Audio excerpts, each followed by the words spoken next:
பைபிள்ல ஒரு கேரக்டர் வருது, சிம்சோன் அவனுக்கு பேரு. குழந்தைய வயிற்றுல கொடுத்த உடனே கடவுள் சொன்னாராம் அந்த அம்மாட்ட, நீ திராட்சை ரசம் குடிக்க கூடாது, முடி வெட்டக்கூடாது குழந்தை பிறந்த உடனேன்னு. அப்ப அந்த குழந்தைக்கு திராட்சை ரசம் ஆகாது, முடிதான் அந்த குழந்தையின் பலம். இது ரெண்டும் அசிரீரி சொல்லிருச்சு. குழந்தை வளருது, அவ்வளவு பெரிய பராக்கிரமசாலி. ஒரு எலும்பால ஒரு பெரிய சிங்கத்தையே அடிப்பான். முடி இப்படி இருக்கும், ஹேண்ட்ஸம் ஃபெலோ. அவன் மனசுல ஒரு சின்ன வார்த்தை விழுந்துருச்சு, ஒரு பொண்ணு. அந்த பொண்ணு சிம்சோனை லவ் பண்ணலையாம். அவன் ரொம்ப சோகத்துல குடிக்க ஆரம்பிச்சிட்டான். அவனுக்கு ஒரு பொண்ணு வந்தான் அவனோடு சேர்ந்து சுத்துறதுக்கு. அவ பேர் தெலீலாள். Bestie, not lover, no wife, no girl friend, bestie. கூட சுத்திக்கிட்டே இருக்கும், எந்த பொறுப்பும் கிடையாது. தெலீலாள் வந்தா. இந்த உலகம் சுத்திக்கிட்டே இருந்தது அவனை சாவடிக்கிறதுக்கு. அவன் இருக்கிறதுனால அந்த சமூகத்தை அண்ட முடியல. தெலீலால விலை பேசிட்டாங்க. 100 காசு தரேன், இந்த சிம்சோனுடைய உடம்புல எங்க இருக்கு சத்து, எதை அழிச்சா அவன் சாவான் எனக்கு சொல்லித்தான், உனக்கு 100 காசு தருவேன். வந்து பேசுறாங்க தெலீலாள். ஏய், எங்க அடிச்சா நீ சாவ கேக்குறாங்க. இவன் சிரிக்கிறான். அவன் ரொம்ப விளையாட்டா, என்னை வந்து கம்பியில கட்டினா நான் செத்துருவேன், போய் கம்பியில கட்டுறாங்க. அடுத்த நாள் வந்து கம்பியில கட்டினா செத்துருவேன், சாவுல, வெறும் கயிறுல கட்டினாலே செத்துருவேன். அடுத்த நாள் கயிறுல கத்துறாங்க, சாகல. அவன் விழுந்து அழுகுறாங்க, பொருள்றா விழுந்து. நீ சொல்ல மாட்டியா, என்னை ஏமாத்துறியா, உன் உயிர் எங்க இருக்குன்னு தான் சொல்ல. அவ அழுறத பார்த்த உடனே மனசு அப்படியே வாடிருச்சு அவனுக்கு. ஏன் அழுகுற அப்படின்ட்டு மடியில போட்டுக்கிட்டான். மடியில போட்டுட்டு சொன்னானா, நான் சொல்வேன், யாருக்கிட்டையும் சொல்லக்கூடாது.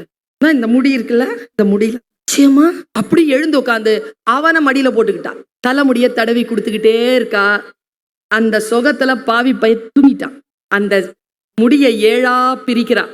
அவன் உறங்கியதற்கு பிறகு புள்ள மொட்டை அடிச்சிட்டான். காலையில் எழுந்திருக்கிறான் சிம்சோன். ஒரு கோழி குஞ்சை போல் உணர்கிறான். தன்னுடைய எல்லா தாளந்துகளும் அந்த பராக்கிரமும் போனதை உணர்கிறான். தெலீலாவை காணோம். பகைவர்கள் வந்து பிடித்துக் கொள்கிறார்கள், போய் சிறையில் அடைக்கிறார்கள். சிறையில் அடைக்கின்ற பொழுது அவனுடைய கைகளை தூண்களில் கட்டி வைத்து அவன் கண்களை நோண்டி எடுக்கிறார்கள். குருடான சிம்சோன் இங்கேயும் அங்கேயும், he is roaring like a lion. என்ன பண்றது, போய் உள்ள போடுறாங்க. சிறைச்சாலையில் அழுகிறான். இறைவனிடத்தில் மன்னிப்பு கேட்கிறான். போன கண்ணு போனதுதான், முடி வளருது, பராக்கிரமம் வருது. அவன் எவ்வளவோ முயற்சி செய்கிறான், அவனால் அவர்களை வெல்லவே முடியவில்லை. கடைசியில் அவனை தூணில் கட்டி வைக்கிறார்கள். அவன் அப்படியே அந்த தூண்களை இழுத்து கொண்டு சிறைச்சாலை முழுவதுமாக அப்படியே அவன் மீது விழ 1000ற்கும் மேலான தீமையானவர்களுடன் சிம்சோனும் இறந்து போனான் என்று பைபிள் கதையை முடிக்கிறது. கடைசியா ஒரு ட்ரிபியூட் மட்டும் கொடுக்குது.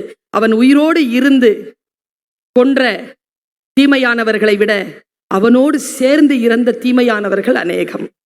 கடவுள் சிம்சோனை போல் நமக்கும் பல பராக்கிரமங்களை தந்திருக்கிறான். எந்த காரணத்திற்காகவும் எந்த பலவீனத்திற்காகவும் இருக்கின்ற கடவுள் கொடுத்த எல்லாவற்றையும் பாதுகாப்பாக வைத்து அடுத்த கட்டத்திற்கு இறைவனுடைய வழியின்படி அதை செலவழிப்பதற்கு அந்த குழந்தைகளுக்கு சொல்லிக் கொடுங்கள். டோன்ட் டேக் ஃபார் கிராண்டட் என்று சொல்லிக் கொடுங்கள்.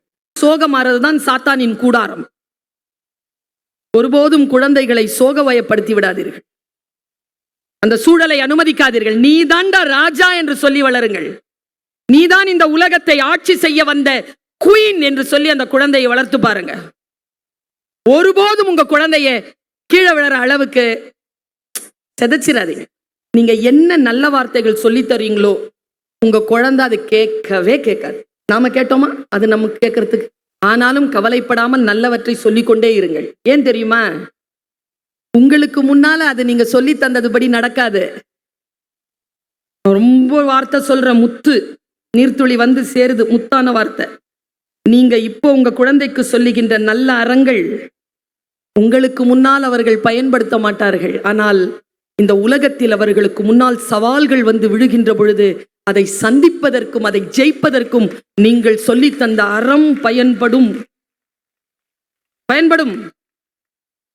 அந்த சொற்களை மிக கவனமாக வையுங்கள். கான்சன்ட்ரேஷன். உன்னுடைய நோக்கம் எதுவாக இருக்கிறது, உன்னுடைய இலக்கு எதுவாக இருக்கிறது என்பதிலே நிதானம் கொள். ஃபர்ஸ்டா வர்றது பிரச்சனையே கிடையாது. ஃபர்ஸ்டாவே வந்துகிட்டு இருக்கிறது தான் பிரச்சனை. ஃபர்ஸ்டா எவன்லாம் வரானோ அவனெல்லாம் ஜெயிச்சுட்டே இருக்கிறது தான் பிரச்சனை. சைன் பண்ண என் குழந்தைய, பெற்றோர்களை சைன் பண்ண கற்றுக் கொடுங்க. இங்க ஒரு பென் இருக்கு, இங்க ஒரு ஃபைல் இருக்கு, ரெண்டும் உங்க குழந்தைகளை தேடிட்டு இருக்கு. அந்த குழந்தை எதை பிடிக்குதோ அது கைக்குள்ள வந்துடும். ஃபைல் வந்துருச்சுன்னா கேபின் தட்டிட்டு போய் எவனாவது வச்சிருப்பான் பென், சைன் வாங்கணும். பெண்ணை பிடிச்சிட்டாங்கன்னா எவனாவது ஃபைல் எடுத்துட்டு உள்ள வரலாம், கையெழுத்து போடணும். ஆனா பிடிக்கிற பென் கிரீன் பென்னா இருக்கட்டும். எதுவாக இருந்தாலும் வைய தலைமை கொள்ள வேண்டும் என்றால் சில குவாலிட்டிஸ் நம்ம கிட்ட இருக்கணும், சிலரை தியாகம் செய்யணும். இந்த ஆண்கள் இருக்கிறீங்கல்ல, பெண்களும் இப்ப வந்துட்டாங்க, ஆனா அவ்வளவா இல்லை. இந்த வீட்டில் இருக்கிற ஆண்கள், குடும்பஸ்தர்கள், இந்த போனை நீங்க பயன்படுத்துற மாதிரி 8 மணிக்கு தானே வீட்டுக்கு வரீங்க, இதை சுவிட்ச் ஆஃப் பண்றது, கை தட்டினதெல்லாம் பாதிக்கப்பட்டதுங்க. பக்கத்துல ஹஸ்பண்டோட இருக்காருங்க, சும்மா கம்முன்னு இருக்குதுங்க. கை தட்டினா தப்பா நினைச்சுக்குவாரோன்னு. நான் கேட்டேன், மேடம் பாத்ரூம் போகும்போது கூட ஏன் எடுத்துட்டு போறீங்கன்னு.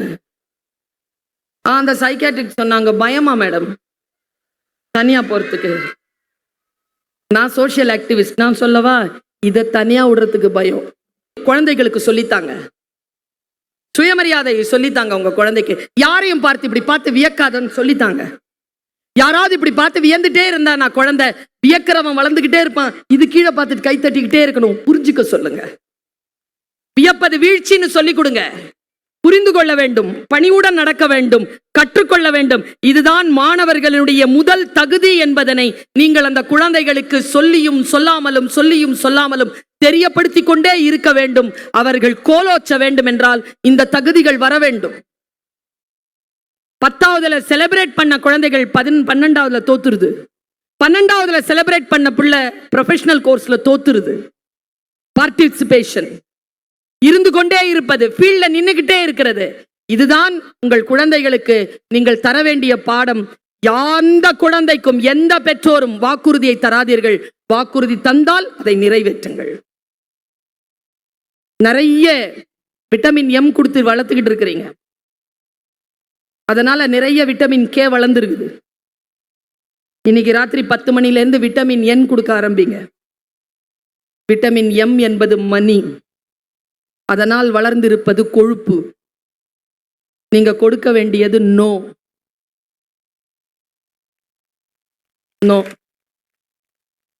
நாளைக்கு பார்த்துக்கலாம், அப்பா செய்யறேன், ஆனா எப்போ நான் செய்யணுமோ அப்போ செய்வேன், ஆனா எப்போ செய்வேன்னு சொல்ல மாட்டேன். இப்படி வளர்த்துக்கிட்டே போங்க. வெயிட்ட தூக்க விடுங்க குழந்தைகளை. எல்லாத்தையும் நீங்களே தூக்கிக்குவீங்களா? இது வரைக்கும் வந்து கொடுக்குறீங்க மூட்டைய, உள்ள போ தரேன். வெயிட்ட தூக்குற குழந்தை இருக்குல்ல, அம்மா அப்பா கிட்ட இந்த வெயிட்ட தான் கையில வாங்குற குழந்தை அம்மா அப்பாவை வயதான வரைக்கும் முதிர பார்த்து கொள்ளும். எந்த குழந்தை கையில இருந்து வெயிட்ட நீங்க வாங்குறீங்களோ, நீங்க சாவுற வரைக்கும் நீங்க தான் அதை பார்த்துக்கணும். நான் சொல்றது உண்மையான சைக்காலஜி. குழந்தைகளை ஆக்கப்பூர்வமாக வளருங்கள், பாண்டேஜோட வருங்க. இவங்க ஸ்கூல்ல சொன்னா கேட்காதீங்க, நான் சொல்லிட்டு ஓடிடுவேன். ஆனா சூப்பரான விஷயம் சொல்ல போறேன். யாராவது 100 நாளும் ஸ்கூலுக்கு வந்தா 100% அட்டெண்டன்ஸ் இருக்குதா?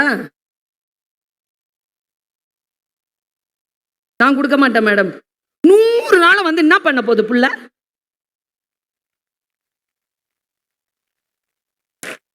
ஒரு காது குத்துக்கு போறதில்ல, ஒரு கல்யாணத்துக்கு போறதில்ல, ஒரு கர்மாதிக்கு போறதில்ல, ஒரு திருவிழாவுக்கு போறதில்ல. உடம்பு சரியில்லைன்னா சுடு தண்ணி வச்சு தர தெரியாது. 100 நாள் வந்து இங்க நில்லுங்க. 95 நாள் வாங்கப்பா போதும். 5 நாள் கல்யாணத்துக்கு, காது குத்துக்கு, சாவுக்கு, திருவிழாவுக்கு குடும்பத்தோட போயிட்டு வாங்க. அம்மா அப்பாவுக்கு உடம்பு சரியில்லைன்னா வீட்டில் இருந்து அம்மா அப்பாவை 1 நாள் 2 நாள் அது பார்த்துக்கோங்க. ஒரு டீச்சரா இதை நான் சொல்றேன். ஃபுல்லா மார்க் வாங்கணும்னு இல்லை, உன் மார்க்கை நீ தாண்டிக்கிட்டே போ. அதுதான் வாழ்க்கையின் ரகசியம்.